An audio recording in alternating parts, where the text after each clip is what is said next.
change the way you perform. Close quote. So Marcellus, is Russell Wilson, is his over-trying hurting the Seahawks?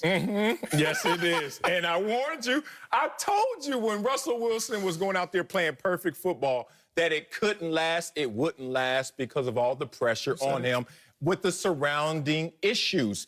And what happens when you're Russell Wilson, you get yourself put in this position where you even realize not a lot of help, especially defensively, obviously, but not a ton of help. So you go into normal moments with this heightened sense of awareness that I have to do a little more to make up for the issues and the deficiencies all around me. So what happens? Over-trying. Now, it's funny he's in this position and now being called out for over-trying because before he was actually over-delivering. And it's interesting how it's always a gift and a curse. The same attribute can be a gift and can be a curse. It's a gift when you're making up for a defense that would give up 35 points a game. But now it's a curse because in certain situations when all you have to do is play it the Patriot way, just let the game come to you, stay within your skin. All of a sudden, Russell Wilson can't do that. I told you before, he's walking into the weight room trying to lift the whole weight room. You can't. One dumbbell at a time, one exercise at a time. But he walks in and is like, I got to do it all because all this pressure is on me. So, Acho, I had to go lean into my old bag, you know, my old analyst bag, you know, before I became a personality. I was an analyst, used to break down film. I want you to look at a couple of plays that actually show you what over-trying means at the quarterback position. Let's look at Russell Wilson right here, wide open field. Oh, Russell Wilson, one-on-one with a defender and nothing but pay dirt. What do you want to do? I'd rather throw an interception. That's what Russell Wilson rather do. What in this situation? Oh, you got Greg Olsen there. Oh, I'm going to throw a pick and force it to him instead of a wide open Tyler Lockett. Look at these situations right here. This is what over-trying looks like. Pete Carroll's like, let the game come to you. I understand there are times where you roll the dice, Mr. Gambler. There are times when you go out there and say, hey, let me go out there and see if I can make it work. But there are more times than not where you let the playbook, you let the circumstances, you let what happens on the field actually dictate the terms. Russell Wilson, guilty. Over-trying. I would love nothing more than to disagree with you and scorch you off the face of the television like a hot take. I would love to. But you can't. I can't. You're exactly right, big bro. How long have I been right on this one, though? You called this shot. He called glass a long time. He said bank, and he went off the bank and into the bucket. You are right. Russell Wilson is over. It's not even that he's over-trying. He's just, the let Russ cook mantra was always going to fail. And it was always going to fail, and I said this. If one quarterback in the NFL should be allowed to cook, it's not Russell Wilson. Really? It's Patrick Mahomes. If one quarterback in the NFL with the plethora of weapons that's already at their disposal, if one should have been allowed to cook, it would be Patrick Mahomes. And what did the Chiefs do this season? Spent a first-round pick on a running back.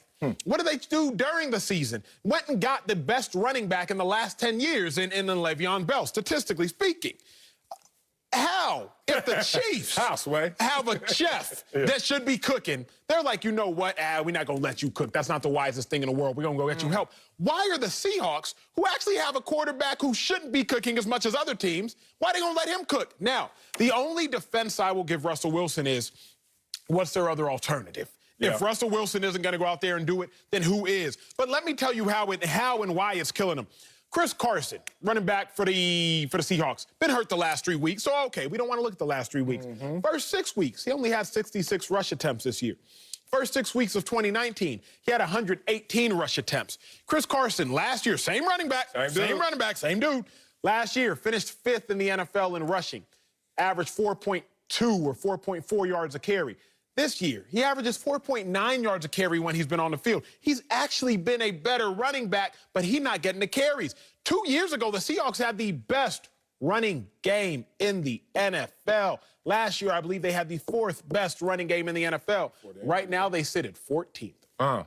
So if you're the Seahawks, y'all put Russ in this position. And what has this position gotten them? I got to go cough first. I got to show you something, Marcellus. I got to show you something. I got more than a full screen. What you got? Look at this, bro.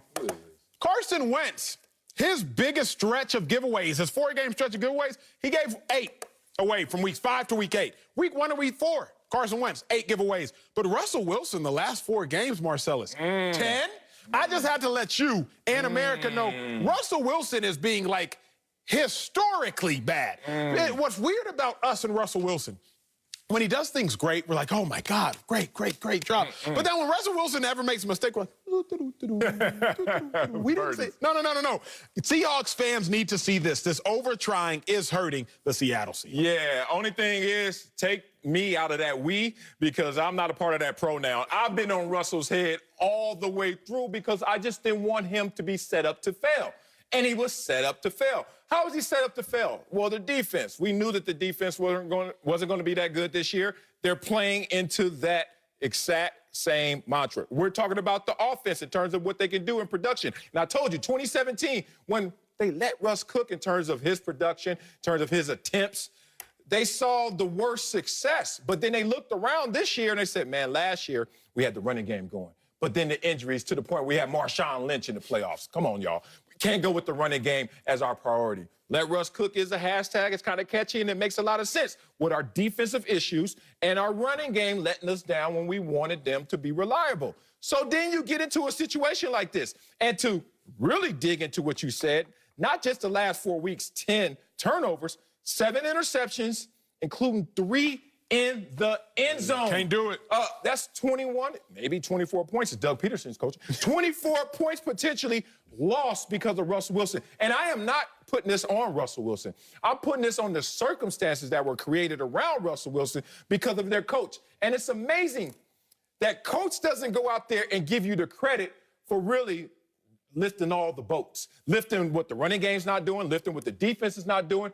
But all of a sudden, it screams louder that coach is going to criticize you for trying to do so much and too much in situations he put you in the first place. The thing we really have to assess, and again, I'm not going to go too hard on Russell Wilson, but we got to come down real because we praise him when he deserves his praise. So let's not all of a sudden act like these 10 turnovers are excusable because of all the pressure, because we didn't give Carson Wentz the same grace. Well, they ain't the same. I ain't giving Cam Newton the same grace. Well, like, I'm just not giving But neither one of those guys put in on this. None of those guys came and chipped in on the party. Like, Russell Wilson chipped in on the party. He was the MVP frontrunner. Carson Wentz has been whatever the opposite of that is. And Cam Newton somewhere towards the bottom in the middle of that, right? So you can't criticize Russell. But now let's go here.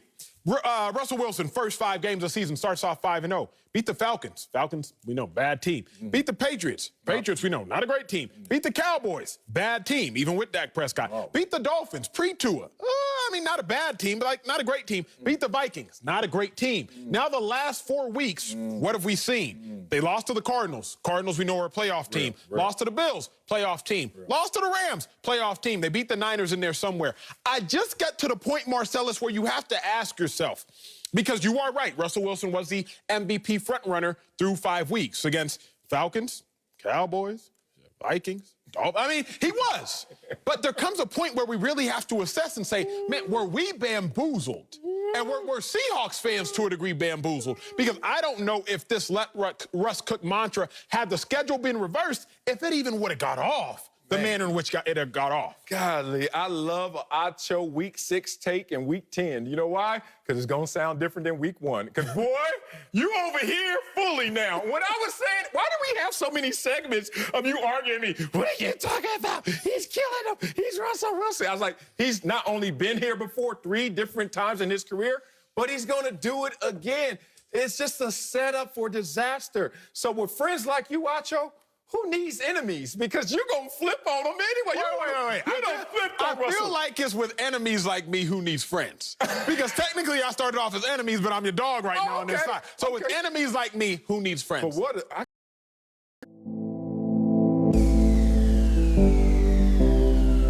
you.